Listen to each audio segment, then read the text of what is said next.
जय हिंद दोस्तों, स्वागत है आप सभी का अपने यूट्यूब परिवार बीएस सेमेस्टर वाला में। दोस्तों आज की क्लास बहुत ही धमाकेदार होने वाली है। पहले मैंने आपको यूनिट 1 दिया था, उसके बाद मैंने मॉडल पेपर 1 दिया और ये मॉडल पेपर आपका 2 है।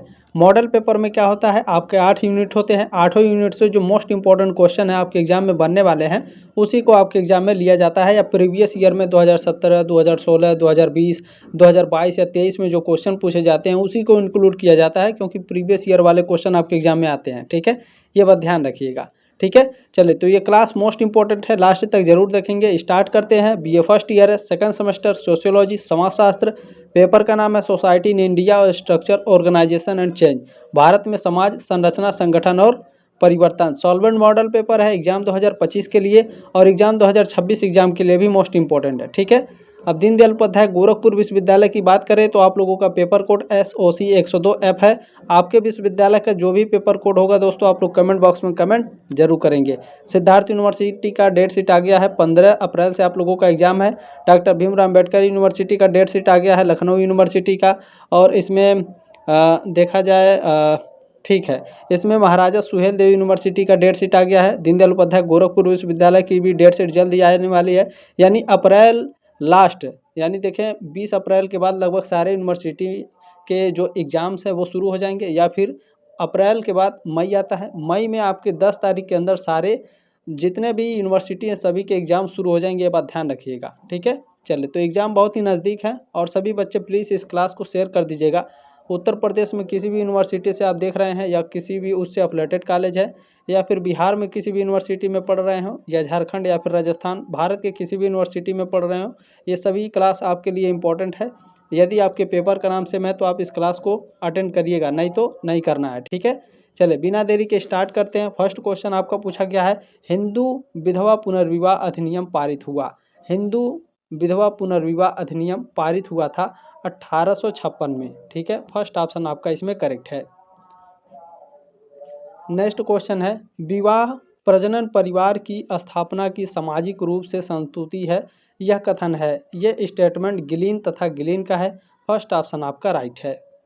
चले नेक्स्ट क्वेश्चन है, मुस्लिम समाज में विवाह के प्रकार हैं। मुस्लिम समाज में विवाह 3 प्रकार के होते हैं। फर्स्ट ऑप्शन आपका राइट है। मुस्लिम समाज में विवाह 3 प्रकार के होते हैं गुरुजी, तो कौन कौन होते हैं बताइए। बिल्कुल बताएंगे, ध्यान से देखिएगा। और ये सारे नोट्स PDF आप बिल्कुल फ्री में डाउनलोड कर सकते हैं। टेलीग्राम ग्रुप ज्वाइन कर लीजिएगा, उसमें नोट्स, क्लास, PDF सारी चीज़ें फ्री में सेंड कर दी जाती है, वहाँ से डाउनलोड करके रिवीजन करते रहिएगा। ठीक है, तो मुस्लिम समाज में दोस्तों विवाह मुख्य रूप से 3 प्रकार के होते हैं। पहला होता है निकाह, ये सही विवाह है। अच्छा, निकाह यह इस्लामी कानून यानी शरीयत के अनुसार सही तरीके से किया गया विवाह है, जिसमें सभी शर्तें पूरी होती हैं, जैसे कि वली यानी अभिभावक की मौजूदगी, सहमति, मेहर आदि। दूसरा विवाह है निकाह ए मुताह, यानी ये अस्थायी विवाह होता है। यह शिया मुसलमानों में प्रचलित एक अस्थायी विवाह है, जिसकी अवधि और शर्तें तय की जाती हैं। सुन्नी इस्लाम में इसे मान्यता नहीं दी जाती है। निकाह ए मिस्यार यानी इसे छुपा विवाह कहते हैं। यह एक प्रकार का विवाह है जिसमें कुछ शर्तें छोड़ दी जाती हैं, जैसे कि पत्नी को पूरा खर्चा या बराबरी का हक नहीं दिया जाता। यह कुछ मुस्लिम समुदायों में प्रचलित है, लेकिन विवादास्पद माना जाता है। ठीक है, चलें नेक्स्ट क्वेश्चन पूछा गया है, भारतीय समाज की विविधता के कारण इसे किस तरह का समाज कहा जाता है। भारतीय समाज की विविधता के कारण, ठीक है, किस तरह का समाज कहा जाता है, तो यह मिश्रित समाज कहा जाता है। ठीक है, भारतीय समाज की विविधता के कारण भारतीय समाज को मिश्रित समाज कहा जाता है। बी ऑप्शन आपका राइट है। और प्लीज़ इस क्लास को व्हाट्सएप पर ज़रूर शेयर कर दीजिएगा अपने दोस्तों के साथ। ठीक है, चले 19वीं शताब्दी में किसने बंगाल में समाज सुधार आंदोलन आरंभ किया।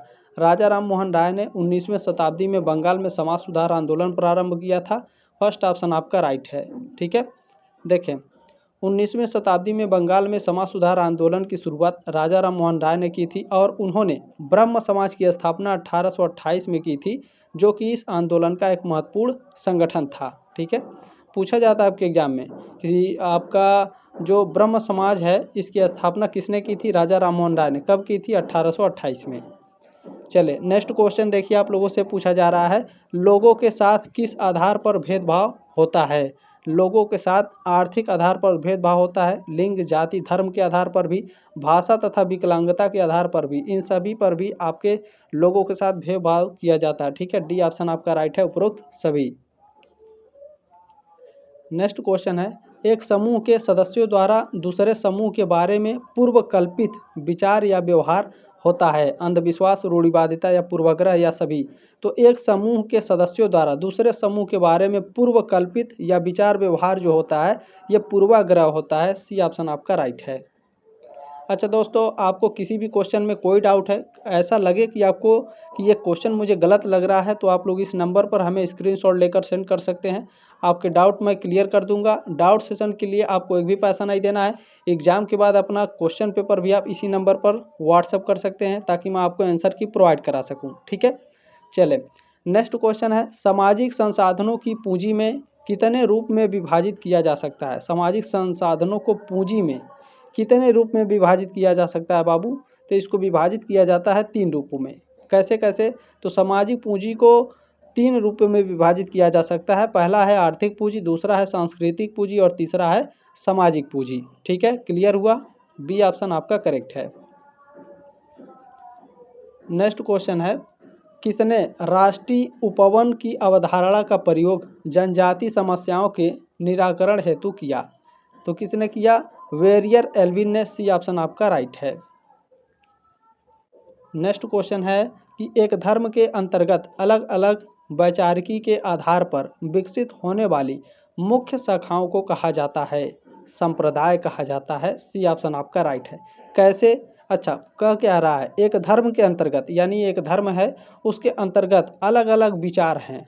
ठीक है, अलग अलग विचार के आधार पर विकसित होने वाली मुख्य शाखाओं को संप्रदाय कहा जाता है। कैसे? चलिए आपको समझा देते हैं। और इसमें जो आपका मठ क्या है, आश्रम क्या है, संप्रदाय क्या है, पंथ क्या है, इन सभी के बारे में मैं समझा दे रहा हूँ, आपका डाउट क्लियर हो जाएंगे। देखें, धर्म के अंतर्गत अलग अलग वैचारिकी के आधार पर विकसित होने वाली मुख्य शाखाओं को संप्रदाय कहा जाता है। ठीक है, क्लियर हुआ? संप्रदाय क्या है? तो किसी धर्म के भीतर उपजी विभिन्न विचारधाराओं या सिद्धांतों पर आधारित शाखाओं को दर्शाता है। जैसे हिंदू धर्म में वैष्णव, शैव धर्म है, शाक्त धर्म है आदि, ये सभी क्या है? संप्रदाय हैं हिंदू धर्म में। ठीक है, वैष्णव संप्रदाय है, शैव संप्रदाय है, शाक्त संप्रदाय है। ठीक है। अच्छा, मठ क्या है? तो धार्मिक गुरुओं या साधुओं के रहने और शिक्षा देने का स्थान है मठ। आश्रम क्या है? तो जीवन के चरणों ब्रह्मचर्य, गृहस्थ, वानप्रस्थ और संन्यास या साधना केंद्रों को कहते हैं आश्रम। ठीक है, हिंदू धर्म में 4 आश्रम है, ब्रह्मचर्य, गृहस्थ, वानप्रस्थ और संन्यास। ठीक है। पंथ क्या है? तो किसी विशिष्ट गुरु या मार्गदर्शक द्वारा स्थापित धार्मिक मार्ग को कहा जाता है पंथ। जैसे सिख पंथ, कबीर पंथ आदि। क्लियर हुआ? आपका जितने भी डाउट है सभी क्लियर हो गए।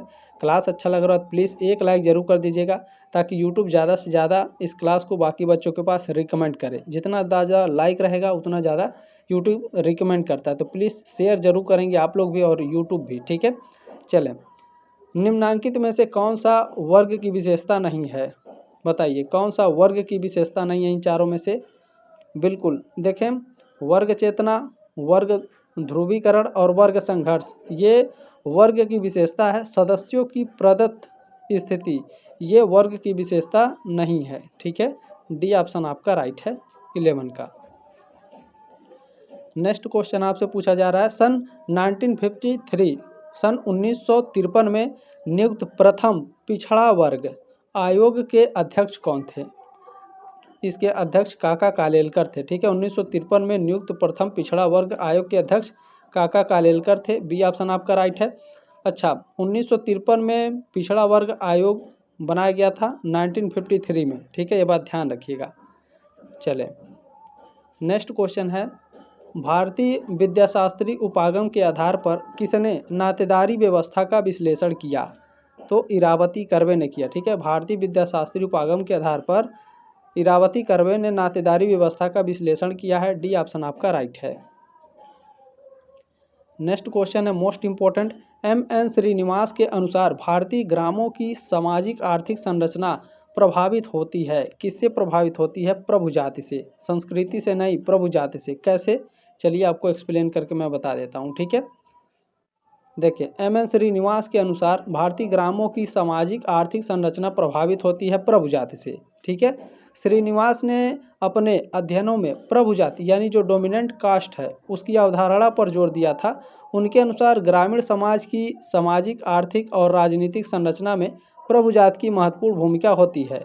प्रभु जाति वह जाति होती है जो संख्यात्मक रूप से बड़ी, आर्थिक रूप से संपन्न, शैक्षणिक और राजनीतिक रूप से प्रभावशाली होती है। यह जाति गांव के अन्य समूहों पर अपना प्रभुत्व बनाए रखती है और सामाजिक व्यवस्था को निर्धारित करती है। नेक्स्ट क्वेश्चन आपसे पूछा जा रहा है, देखिए निम्नलिखित में से कौन सी जनजाति अंडमान एवं निकोबार द्वीप समूह से संबंधित है? भील, जारवा, बैगा या गुज्जर? जारवा जो आपका अंडमान जनजातियां हैं, ठीक है, जारवा जनजाति ये अंडमान और निकोबार द्वीप समूह से संबंधित है। बी ऑप्शन आपका राइट है 15 का। नेक्स्ट क्वेश्चन आपसे पूछा जा रहा है, निम्नलिखित में से कौन सा जनजाति समूह भारत में सबसे बड़ा है? बताइए। भील जनजाति भारत में सबसे बड़ा है। ठीक है, फर्स्ट ऑप्शन आपका राइट है। नेक्स्ट क्वेश्चन है, जाति तथा वर्ग दो मुख्य प्रकार के हैं, संस्कृति के, धर्म के, सामाजिक स्तरीकरण के या फिर सामाजिक समूह के। जाति तथा वर्ग दो मुख्य प्रकार के हैं, किसके हैं? सामाजिक स्तरीकरण के। ठीक है, सी ऑप्शन आपका राइट है। नेक्स्ट क्वेश्चन आपसे पूछा जा रहा है, निम्नलिखित में से किसने जनजातियों को पिछड़े हिंदू नाम से संबोधित किया है? तो जनजातियों को पिछड़े हिंदू के नाम से जी.एस. घुरिये ने संबोधित किया है। डी ऑप्शन आपका राइट है। नेक्स्ट क्वेश्चन है, निम्न में से किस भारतीय राज्य में जनजातियां सबसे अधिक निवास करती हैं? उत्तर प्रदेश, तमिलनाडु, मध्य प्रदेश या हिमाचल? किस प्रदेश में किस राज्य में या फिर किस प्रदेश में सबसे ज़्यादा जो जनजातियां हैं वो निवास करती हैं? मध्य प्रदेश में सबसे ज़्यादा जनजातियां निवास करती हैं। सी ऑप्शन आपका राइट है। नेक्स्ट क्वेश्चन है, सामुदायिक विकास कार्यक्रम की शुरुआत हुई कब? 2 अक्टूबर 1952 को सामुदायिक विकास कार्यक्रम की शुरुआत हुई थी। फर्स्ट ऑप्शन आपका राइट है। चलिए आपको एक्सप्लेन करके मैं बता देता हूं। देखिए 2 अक्टूबर 1952 को महात्मा गांधी के जन्मदिन पर भारत में सामुदायिक विकास कार्यक्रम का शुभारंभ किया गया और जो इसकी सिफारिश है, ठीक है, सामुदायिक विकास कार्यक्रम का जो सिफारिश है वो फिस्कल कमीशन 1949 और grow more food inquiry committee 1952 ने की थी। दो लोगों ने सिफारिश की थी सामुदायिक विकास कार्यक्रम शुभारंभ करने के लिए। ठीक है, चलें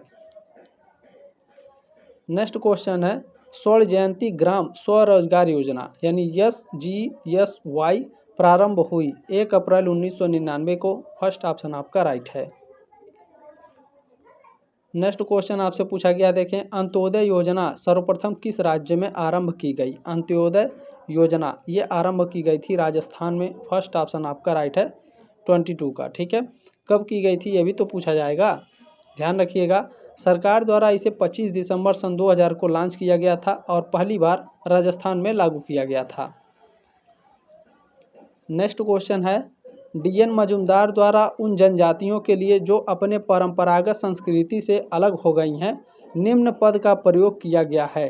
किस पद का प्रयोग किया गया है? प्रवासी जनजाति के रूप में प्रयोग किया गया है। बी ऑप्शन आपका राइट है। नेक्स्ट क्वेश्चन है, कौन सा एक सही सुमेलित नहीं है? प्रभु जाति की अवधारणा M.N. श्रीनिवास ने दी है, बिल्कुल करेक्ट है। भारतीय ग्राम श्यामचरण दुबे, ये भी राइट है। पवित्र और प्रदूषण ड्यूमा के द्वारा नहीं दिया गया है। Caste and race in India Irawati Karve, बिल्कुल राइट आंसर है। ठीक है, चलिए मैं आपको समझा देता हूँ। देखें वास्तव में पवित्र और प्रदूषण, ठीक है, की अवधारणा मैरी डगलस से संबंधित है, न कि ड्यूमा से। यह हिंदू समाज में शुद्धता और अशुद्धता के सामाजिक धार्मिक पहलुओं से जुड़ी एक महत्वपूर्ण अवधारणा है। ठीक है, चले सी ऑप्शन आपका करेक्ट है 24 का। नेक्स्ट क्वेश्चन है, निम्नलिखित में से कौन सा अनुच्छेद जनजाति से संबंधित है? तो अनुच्छेद 332, अनुच्छेद 330 और अनुच्छेद 275 ये तीनों आपकी जनजातियों से संबंधित है। कैसे, चले एक्सप्लेन करके मैं बता देता हूँ। यहाँ पर डी ऑप्शन आपका राइट है। ठीक है, चलें ध्यान से देखने का प्रयास करेंगे। भारतीय संविधान में जनजातियों यानी अनुसूचित जनजातियों से संबंधित कई अनुच्छेद हैं। दिए गए विकल्पों में सभी जनजातियों से जुड़े हैं। कैसे, देखें अनुच्छेद 330 लोकसभा में अनुसूचित जनजातियों के लिए आरक्षण का प्रावधान है। अनुच्छेद 332 में राज्य विधानसभाओं में अनुसूचित जनजातियों के लिए आरक्षण है। अनुच्छेद 275 में अनुसूचित जनजातियों के कल्याण के लिए केंद्र द्वारा राज्यों को विशेष अनुदान दिए गए हैं। ठीक है, तो आपके सभी करेक्ट हैं, डी ऑप्शन आपका राइट है। नेक्स्ट क्वेश्चन आपसे पूछा गया है, दी प्रॉब्लम ऑफ माइनॉरिटी पुस्तक के लेखक कौन है? दी प्रॉब्लम ऑफ माइनॉरिटी पुस्तक के लेखक हैं के.बी. कृष्णा। फर्स्ट ऑप्शन आपका राइट है 26 का। चलिए नेक्स्ट क्वेश्चन है, संविधान की 8वीं अनुसूची में कितनी भाषाओं को मान्यता प्रदान की गई है? तो संविधान की 8वीं अनुसूची में कुल 22 भाषाओं को मान्यता दी गई है। फर्स्ट ऑप्शन आपका राइट है। नेक्स्ट क्वेश्चन आपसे पूछा गया है, भारत की सबसे बड़ी जनजाति कौन सी है? गोंड, भील, संथाल या जारवा? अभी आपने पढ़ा बिल्कुल, भील जनजाति भारत की सबसे बड़ी जनजाति है। बी ऑप्शन आपका राइट है 28 का। नेक्स्ट क्वेश्चन देखने का प्रयास करेंगे, आपसे क्या पूछा जा रहा है, कौन सा भारतीय राज्य अनुसूचित जनजातियों की सबसे बड़ी संख्या के लिए जाना जाता है? तो मध्य प्रदेश दोस्तों अनुसूचित जनजातियों की सबसे बड़ी संख्या के लिए जाना जाता है। बी ऑप्शन आपका करेक्ट है। नेक्स्ट क्वेश्चन पूछा गया है, जनजाति का उदाहरण हो सकती है परिवार, समिति या फिर समुदाय? जनजाति का उदाहरण इन तीनों में कौन है? समुदाय क्या है? एक जनजाति का उदाहरण है। सी ऑप्शन आपका करेक्ट है। नेक्स्ट क्वेश्चन है, 2001 से लेकर के 2011 में भारत की जनसंख्या वृद्धि कितनी थी? 17.7%। बी ऑप्शन आपका राइट है। नेक्स्ट क्वेश्चन आपसे पूछा जा रहा है, ध्यान से देखिए, इंपॉर्टेंट है, संविधान के किस अनुच्छेद के अनुसार किसी भी धर्म, जाति, प्रजाति एवं लिंग के आधार पर मताधिकार से वंचित किया जा सकता है? तो अनुच्छेद 325 के अनुसार। ठीक है, भारतीय संविधान के अनुच्छेद 325 के अनुसार किसी भी धर्म, जाति, प्रजाति एवं लिंग के आधार पर मताधिकार से वंचित किया जा सकता है। मताधिकार मतलब पता है क्या है? वोट डालने के अधिकार से आपको वंचित किया जा सकता है। ठीक है, अनुच्छेद 325 के अनुसार। फर्स्ट ऑप्शन आपका राइट है 32 का। नेक्स्ट क्वेश्चन है, दलितों की सर्वाधिक जनसंख्या किस राज्य में है? राजस्थान, उत्तर प्रदेश, बिहार या हरियाणा? उत्तर प्रदेश में दलितों की सर्वाधिक जनसंख्या है। बी ऑप्शन आपका राइट है 33 का। नेक्स्ट क्वेश्चन है, देखें, सन 2011 की जनगणना के अनुसार भारत में 10 लाख से अधिक आबादी वाले नगरों की वर्तमान संख्या है। कितनी है? बिल्कुल 40 से अधिक है। सी ऑप्शन राइट है 34 का। नेक्स्ट क्वेश्चन देखने का प्रयास करेंगे आप सभी लोग, मोस्ट इंपॉर्टेंट है, 2011 की जनगणना के अनुसार भारत में जनजातियां हैं। कितनी जनजातियां हैं बताइए आप सभी लोग? बिल्कुल जनसंख्या का 8.6%, 35 का। सी ऑप्शन आपका राइट है। नेक्स्ट क्वेश्चन है, मोस्ट इंपॉर्टेंट, अनुकूलतम जनसंख्या सिद्धांत प्रतिपादित किया? वेरी वेरी मोस्ट इंपॉर्टेंट है, अनुकूलतम जनसंख्या सिद्धांत ये प्रतिपादित किया था एडविन कैनल द्वारा। ठीक है, एडविन कैनल ने अनुकूलतम जनसंख्या सिद्धांत दिया था। डी ऑप्शन आपका राइट है। कब दिया था, किस पुस्तक में दिया था, ये सारी चीज़ें पूछे जाएंगी। तो अनुकूलतम जनसंख्या सिद्धांत का अर्थ है कि जनसंख्या का वह स्तर जिस पर प्रति व्यक्ति आय अधिकतम हो। एडविन कैनन ने अपनी पुस्तक वेल्थ 1924 में इस सिद्धांत को प्रस्तावित किया था। नेक्स्ट क्वेश्चन है, राष्ट्रीय जनसंख्या नीति कब अस्तित्व में आई? राष्ट्रीय जनसंख्या नीति कब आई थी? तो यह आई थी सन 2000 में। ठीक है, सी ऑप्शन आपका राइट है। नेक्स्ट क्वेश्चन है, देखें, मोस्ट इंपॉर्टेंट है, जनसंख्या, ठीक है, आदर्श जनसंख्या का सिद्धांत, आदर्श जनसंख्या का सिद्धांत प्रतिपादित किया किसने किया? एडविन कैनन के द्वारा आदर्श जनसंख्या सिद्धांत को प्रतिपादित किया गया। डी ऑप्शन आपका राइट है। नेक्स्ट क्वेश्चन आपसे पूछा जा रहा है, जब किसी देश में जनसंख्या अधिकतम उत्पादन और समुचित प्रति व्यक्ति आय के अनुरूप होती है तो उसको कहा जाता है, क्या कहा जाता है? अनुकूलतम जनसंख्या कहा जाता है। सी ऑप्शन आपका करेक्ट है। नेक्स्ट क्वेश्चन देखिए, पूछा जा रहा है, निम्नलिखित में से किसे जननांकिकी संक्रमण सिद्धांत का जनक माना जा रहा है? अच्छा, माना जाता है जननांकिकी संक्रमण सिद्धांत, इसको याद रखिएगा। किसे माना जाता है? नोटेस्टीन को जननांकिकी संक्रमण सिद्धांत का जनक माना जाता है। डी ऑप्शन आपका राइट है, क्वेश्चन नंबर 40 का। ठीक है, वेरी वेरी मोस्ट इंपॉर्टेंट है। अच्छा, चाहे तो आप इसका स्क्रीनशॉट लेकर के रख लीजिएगा, जब भी आपको टाइम मिले तो गैलरी में जा कर के आपको इस टाइप के क्वेश्चन देख लेना है, ठीक है। चले, या तो आप इस मॉडल पेपर को जब आपको टाइम मिले तो कम से कम 2-3 बार जरूर देख लेना है एग्जाम से पहले, ठीक है। नेक्स्ट क्वेश्चन है, किस विज्ञान में हम मानव जनसंख्या के आकार, संरचना और परिवर्तन का विश्लेषण करते हैं? किस विज्ञान में? सामाजिक जीवन शास्त्र में, खगोल शास्त्र में, सामाजिक जननांकिकी में या समाज शास्त्र में? बताइए, किस में हम मानव जनसंख्या के आकार, संरचना और परिवर्तन का विश्लेषण करते हैं? सामाजिक जननांकिकी में दोस्तों हम मानव जनसंख्या के आकार, संरचना और परिवर्तन का विश्लेषण करते हैं। सी ऑप्शन आपका राइट है। नेक्स्ट क्वेश्चन है, देखिए, भारतीय समाज को समझने के लिए भारतीय विद्याशास्त्र, ठीक है, भारतीय समाज को समझने के लिए भारतीय विद्याशास्त्रीय उपागम से कौन संबंधित नहीं है? तो देखें, पीएच प्रभु ये तो संबंधित हैं, इरावती कर्वे भी, जीएस घुरिये भी, पीए सोरोकिन आपके संबंधित नहीं है भारत विद्याशास्त्री से। सी ऑप्शन आपका करेक्ट है।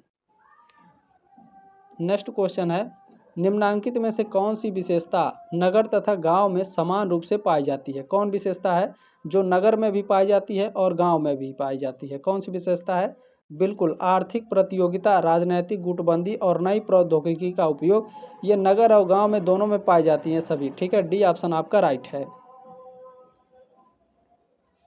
नेक्स्ट क्वेश्चन है, निम्नांकित में से कौन सी एक विशेषता नगर से संबंधित नहीं है? सांस्कृतिक विभिन्नताएं क्या नगर से संबंधित नहीं है?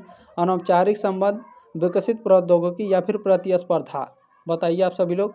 अनौपचारिक जो संबंध है ये एक विशेषता नगर से संबंधित नहीं है। बी ऑप्शन आपका राइट है, ठीक है। अच्छे से मैं इसे बता देता हूँ। अनौपचारिक संबंध आपका, ठीक है, ये नगर की एक विशेषता से संबंधित नहीं है। बी ऑप्शन आपका राइट है। नेक्स्ट क्वेश्चन आपसे पूछा जा रहा है, भारत में किस आधार पर गांव को परिभाषित किया जा सकता है? गैर कृषि व्यवसाय पर, जनसंख्या पर, औपचारिक संबंध पर या विशेष जीवन विधि पर? भारत में किस आधार पर गांव को परिभाषित किया जा सकता है? तो जनसंख्या के आधार पर गांव को परिभाषित किया जा सकता है। बी ऑप्शन आपका राइट है, 45 का। नेक्स्ट क्वेश्चन आपसे पूछा जा रहा है, देखिए, निम्नलिखित सामाजिक विचारकों में से कौन भारत विद्याशास्त्री परिप्रेक्ष्य से संबंधित नहीं है? तो इमाइल दुर्खिम आपके संबंधित नहीं है, बाकी ये तीनों आपके संबंधित हैं, ठीक है। डी ऑप्शन आपका राइट है।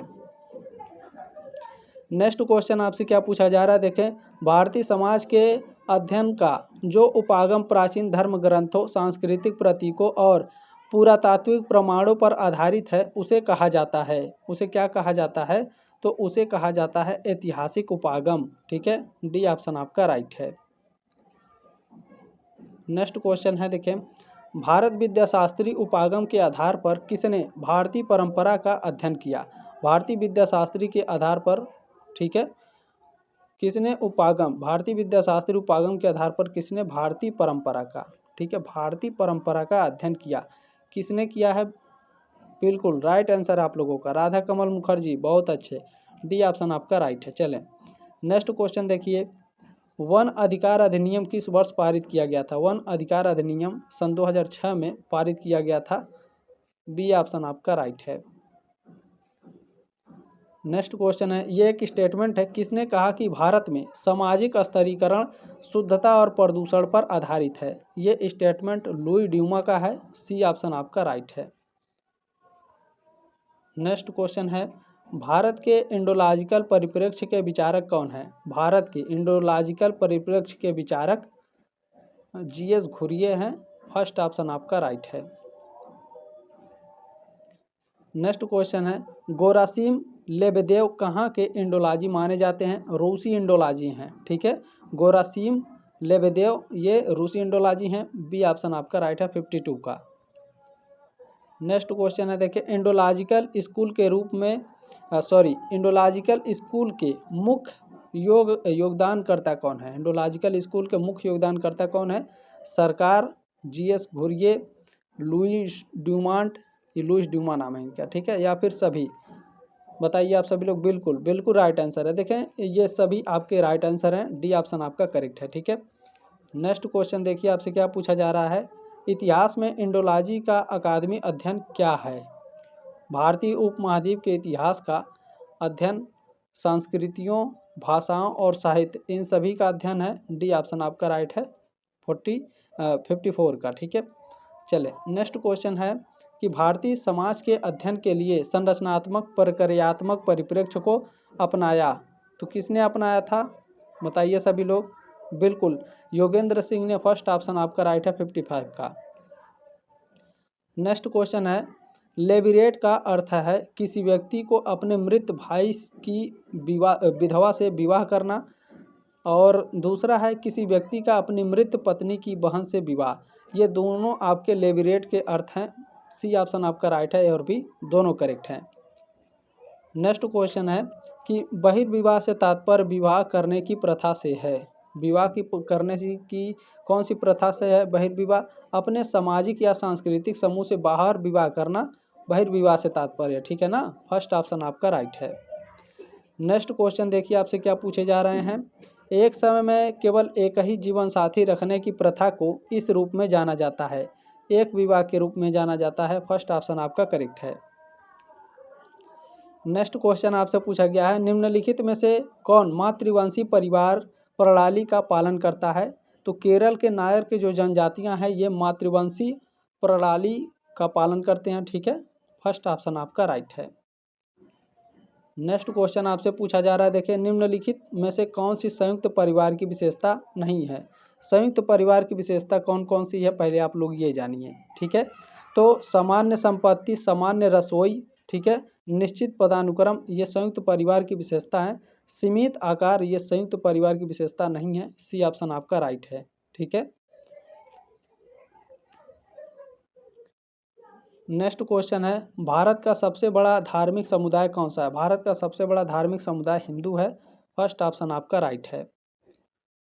नेक्स्ट क्वेश्चन आपसे पूछा गया है निम्नलिखित में से किस धर्म की उत्पत्ति प्राचीन भारत में हुई थी? तो हिंदू धर्म की उत्पत्ति प्राचीन भारत में हुई थी। सी ऑप्शन आपका राइट है। नेक्स्ट क्वेश्चन है जैन धर्म में कितने तीर्थकर है? जैन धर्म में कुल आपके 24 तीर्थकर हैं। सी ऑप्शन आपका करेक्ट है। नेक्स्ट क्वेश्चन आपसे क्या पूछा जा रहा है भारतीय संविधान में यह अनिवार्य किया गया है कि भारतीय राज्य हों। भारतीय संविधान में यह अनिवार्य किया गया है कि जो भारतीय राज्य हैं वो कैसे हों? धर्मनिरपेक्ष हों, धार्मिक हो या फिर सामाजिक हों?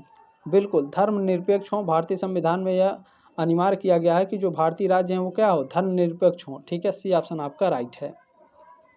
नेक्स्ट क्वेश्चन आपसे क्या पूछा जा रहा है संयुक्त परिवार को प्राथमिकता दी जाती है क्योंकि इसमें अधिक वित्तीय सुरक्षा होती है। बिल्कुल श्रम विभाजन भी होता है, सहकारिता से कार्य करने योग्य होते हैं, ठीक है। ये सभी डी ऑप्शन आपका करेक्ट है 65 का। नेक्स्ट क्वेश्चन है दोस्तों विशेष विवाह अधिनियम किस वर्ष पारित किया गया? विशेष विवाह अधिनियम ये पारित किया गया था 1954 में, 1954 में, ठीक है। फर्स्ट ऑप्शन आपका करेक्ट है। नेक्स्ट क्वेश्चन है जाति का निर्धारण किया जाता है, जन्म से जाति का निर्धारण किया जाता है। फर्स्ट ऑप्शन आपका करेक्ट है 67 का। नेक्स्ट क्वेश्चन क्या है देखिए अंतर्राष्ट्रीय महिला वर्ष कब मनाया गया था? तो ये हर साल कब मनाया जाता है आप लोग कमेंट के माध्यम से बताएंगे, ठीक है। अच्छा अंतर्राष्ट्रीय महिला वर्ष कब मनाया गया था? 1955 में, ठीक है। 1955 में, 1965 में, 1975 में या फिर 1985 में अंतर्राष्ट्रीय महिला वर्ष कब मनाया गया बताइए आप सभी लोग। बिल्कुल करेंट है, ठीक, हाँ राइट है। देखिए बिल्कुल सभी के आंसर आप लोगों के लगभग सही आ रहे हैं, कुछ के आंसर गलत हैं। बिल्कुल सी ऑप्शन आपका करेक्ट है, ठीक है। अंतर्राष्ट्रीय महिला वर्ष जो है आपका 1975 में मनाया गया था और ये हर साल कब मनाया जाता है जल्दी जल्दी कमेंट करिए आप सभी लोग, ठीक है। चलें नेक्स्ट क्वेश्चन है मुस्लिम विवाह विच्छेद अधिनियम कब पारित किया गया? मुस्लिम विवाह विच्छेद अधिनियम पारित किया गया था 1939 1939 को मुस्लिम विवाह विच्छेद अधिनियम आपका पारित किया गया था। बी ऑप्शन आपका राइट है 69 का। नेक्स्ट क्वेश्चन आपसे पूछा जा रहा है चले सांस्कृतिक परिवर्तन की प्रक्रिया जो द्विज जातियों की ओर होती है को कहते हैं, क्या कहते हैं? सांस्कृतिकरण कहते हैं। सी ऑप्शन आपका करेक्ट है। नेक्स्ट क्वेश्चन है निम्नलिखित में से कौन संयुक्त परिवार की विशेषता नहीं है? तो देखें औपचारिक संबंध ये आपके संयुक्त परिवार की विशेषता नहीं है। सामान्य निवास, संयुक्त रसोई, सदस्यों के अधिकारों में संस्तरण ये संयुक्त परिवार की विशेषताएं हैं। तीनों औपचारिक संबंध नहीं है। ठीक है, चलें डी ऑप्शन आपका राइट है। नेक्स्ट क्वेश्चन है मुस्लिम विवाह है एक। मुस्लिम विवाह क्या है? सामाजिक अनुबंध है, सोशल कॉन्ट्रैक्ट होता है मुस्लिम विवाह। ठीक है, सी ऑप्शन आपका राइट है। नेक्स्ट क्वेश्चन है जाति के उत्पत्ति के धार्मिक सिद्धांत के प्रतिपादक कौन है? Most important, very very most important question है ये। जाति की उत्पत्ति के धार्मिक सिद्धांत के प्रतिपादक कौन है? होकार्ट एवं सेनार्ट हैं। डी ऑप्शन आपका करेक्ट है। नेक्स्ट क्वेश्चन है कि जाति के उत्पत्ति के प्रजाति सिद्धांत का विकास किसने किया? वेरी वेरी मोस्ट इंपॉर्टेंट है। ठीक है, जाति के उत्पत्ति के प्रजाति सिद्धांत का विकास या फिर प्रतिपादन किया गया था हर्बर्ट रिजले के द्वारा। ठीक है, बी ऑप्शन आपका राइट है। नेक्स्ट क्वेश्चन है जाति के उत्पत्ति के व्यावसायिक सिद्धांत का प्रतिपादन किसने किया? वेरी वेरी मोस्ट इंपॉर्टेंट, जाति की उत्पत्ति के व्यावसायिक सिद्धांत इसका प्रतिपादन किसने किया है? नेस्फील्ड महोदय ने किया है। डी ऑप्शन आपका करेक्ट है। चाहे तो आप इसका स्क्रीनशॉट ले लीजिए। ठीक है, ये गैलरी में रहेगा तो आप लोग पढ़ते रहिएगा, ये सारे मोस्ट इंपॉर्टेंट क्वेश्चन है। ठीक है, चले नेक्स्ट क्वेश्चन है हिंदू धर्म के अनुसार पुरुषार्थ कितने प्रकार के होते हैं? 4 प्रकार के, धर्म, अर्थ, काम और मोक्ष। ठीक है, सी ऑप्शन आपका राइट है। नेक्स्ट क्वेश्चन है निम्नलिखित में से कौन भारतीय समाज का दार्शनिक आधार नहीं है? धर्म, पुरुषार्थ, कर्म तथा पुनर्जन्म या जाति व्यवस्था भारतीय समाज का दार्शनिक आधार क्या नहीं है? जाति व्यवस्था आपका भारतीय समाज का दार्शनिक आधार बिल्कुल भी नहीं है। ठीक है, डी ऑप्शन आपका करेक्ट है। नेक्स्ट क्वेश्चन देखिए आप सभी लोग, देखें निम्न में से कौन भारतीय समाज का संगठनात्मक आधार है? भारतीय समाज का संगठनात्मक आधार वर्ण व्यवस्था, संयुक्त परिवार, आश्रम व्यवस्था ये सभी संगठनात्मक समाज का भारतीय समाज के संगठनात्मक आधार हैं ये तीनों। डी ऑप्शन आपका राइट है। उपरोक्त सभी कैसे, चले एक्सप्लेन करके आपको बताते हैं ताकि आपके डाउट क्लियर हो जाए। ठीक है, भारतीय समाज का संगठनात्मक आधार निम्नलिखित तत्वों पर आधारित है। पहला है वर्ण व्यवस्था जो आपके ऑप्शन में दिया है। यह समाज को विभिन्न वर्गों जैसे ब्राह्मण, क्षत्रिय, वैश्य, शूद्र में विभाजित करती है और पारंपरिक रूप से व्यवसाय एवं सामाजिक भूमिका को निर्धारित करती है। दूसरा है संयुक्त परिवार। संयुक्त परिवार भारतीय समाज की एक प्रमुख सामाजिक इकाई है जिसमें कई पीढ़ियां एक साथ रहती हैं और आपसी सहयोग से जीवन यापन करती हैं। तीसरा है आश्रम व्यवस्था। यह व्यक्ति के जीवन को 4 चरणों ब्रह्मचर्य, गृहस्थ, वानप्रस्थ, संन्यास में विभाजित करती है जो धार्मिक और सामाजिक दायित्वों को व्यवस्थित करती है। आपके डाउट क्लियर हुए? बिल्कुल, एक लाइक कर दीजिए इसी बात पे। चलें नेक्स्ट क्वेश्चन है भारतीय समाज। ठीक है, भारतीय समाज नामक पुस्तक किसने लिखी? इंडियन सोसाइटी पुस्तक के लेखक श्याम चरण दुबे हैं। फर्स्ट ऑप्शन आपका राइट है। ठीक है, देखें भारतीय समाज इंडियन सोसाइटी नामक प्रसिद्ध पुस्तक के लेखक श्याम चरण दुबे हैं। ठीक है, अन्य विकल्पों में जैसे सोरोकिन आपके हैं। ठीक है, सोरोकिन एक रूसी अमेरिकी समाजशास्त्री थे जिन्होंने सामाजिक परिवर्तन और सांस्कृतिक पर काम किया। जो गाल्पिन है ये ग्रामीण समाजशास्त्र के क्षेत्र में जाने जाते हैं। और जो आपके मजुमदार जी हैं ये एक प्रसिद्ध भारतीय मानव शास्त्री थे, लेकिन उनकी प्रसिद्ध पुस्तकें या फिर प्रमुख पुस्तकें race and culture, hopes of the future ये इनकी 2 पुस्तकें हैं। ठीक है, आपने जो प्यार और सपोर्ट दिया है इसके लिए तहे दिल से आप सभी का धन्यवाद। इसी तरह से आप लोग प्यार और सपोर्ट बनाए रखिएगा। क्लास को लाइक ज़रूर करेंगे, शेयर ज़रूर कर दीजिएगा, क्लास को सब्सक्राइब जरूर करेंगे। ठीक है, ताकि आप लोग फ्री में हमारे साथ तैयारी करें।